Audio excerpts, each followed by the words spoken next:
ਤੁਹਾਨੂੰ ਕਹਿੰਦਾ ਨਾ ਕਿ ਜਿਹੜੀ ਪੰਜਾਬੀ ਹੈ ਇਹ ਬਦਤਮੀਜ਼ ਜ਼ਬਾਨ ਹੈ ਤੇ ਇਹ ਜਿਹੜੇ ਪੰਜਾਬੀ ਬੋਲਣ ਵਾਲੇ ਬਦਤਮੀਜ਼ੀ ਨਾਲ ਬੋਲਦੇ ਨੇ ਤੇ ਅਨਕਲਚਰਲ ਵੀ ਹੈ। ਤੇ ਉਹਦਾ ਬੜਾ ਹੀ ਸਿੰਪਲ ਜਿਹਾ ਜਵਾਬ ਤੁਸੀਂ ਸਾਰਿਆਂ ਨੂੰ ਦੇਣਾ, ਦੌਰ ਫਿਟੇ ਮੂੰਹ ਤੇਰਾ। ਤੇ ਟੈਕਨੀਕਲ ਜਵਾਬ ਦੇ ਵਿੱਚ ਪਹਿਲੀ ਮੈਂ ਐਗਜ਼ਾਮਪਲ ਹਿਸਟਰੀ ਤੋਂ ਸ਼ੁਰੂ ਕਰਦਾ ਵਾਂ।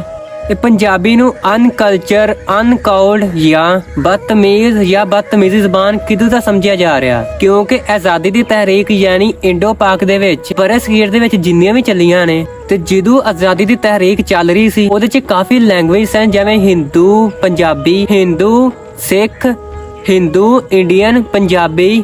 ਇਹਨਾਂ ਤਿੰਨਾਂ ਜ਼ਬਾਨਾਂ ਵਿੱਚ ਪੋਲਿਟਿਕਸ ਜ਼ਬਾਨ ਮੁਖਤਲਿਫ ਅਗੇਨ ਲੈ, ਮੁਖਤਲਿਫ ਜਮਾਤਾਂ ਨੇ ਅਗੇਨ ਲੈ ਇਹਦੇ ਚੋਂ, ਕਿਉਂਕਿ ਜਿਹੜੇ ਸਿੱਖ ਉਹਨਾਂ ਦੇ ਕਲਚਰ, ਪੰਜਾਬੀ ਕਲਚਰ ਕਾਫੀ ਜਗ੍ਹਾ ਤੇ ਮੌਜੂਦ ਨੇ। ਯਾਨੀ ਕਿ ਤੇ ਪੰਜਾਬੀ ਜਿੱਥੇ ਤੱਕ ਮੇਰੀ ਇਨਫੋਰਮੇਸ਼ਨ ਹੈ ਰਤਨ ਵੀ ਇਹ ਸਿੱਖੀ ਦਾ, ਉਸ ਵਜ੍ਹਾ ਨਾਲ ਸਿੱਖਾਂ ਨਾਲ ਐਸੋਸੀਏਟ ਕਰ ਦਿੱਤੀ ਗਈ। ਸਾਡੀ ਮੁਸਲਿਮ ਲੀਗ ਦੀ ਜਿਹੜੀ ਤਹਿਰੀਕ ਸੀ